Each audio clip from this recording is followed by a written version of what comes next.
final touch to romaine beans. I'm going to add it pink paper, which is available here. So it could be green, could be red, and here there's garlic. These are 5-6 cloves garlic, which I cut in pieces. This is a organic paste, which is from California. This is just like a small spoon of and the cilantro. I wash everything. Now I'm going to add it in this bin, and after 15 minutes everything will be ready.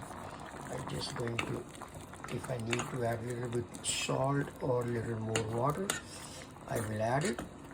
And now I'm going to leave it slow fire at least 15 minutes, then we'll be ready. And I'm going to add a little bit oil, not much actually, just I'm going to add it just like a 2 tablespoons, so it will be ready.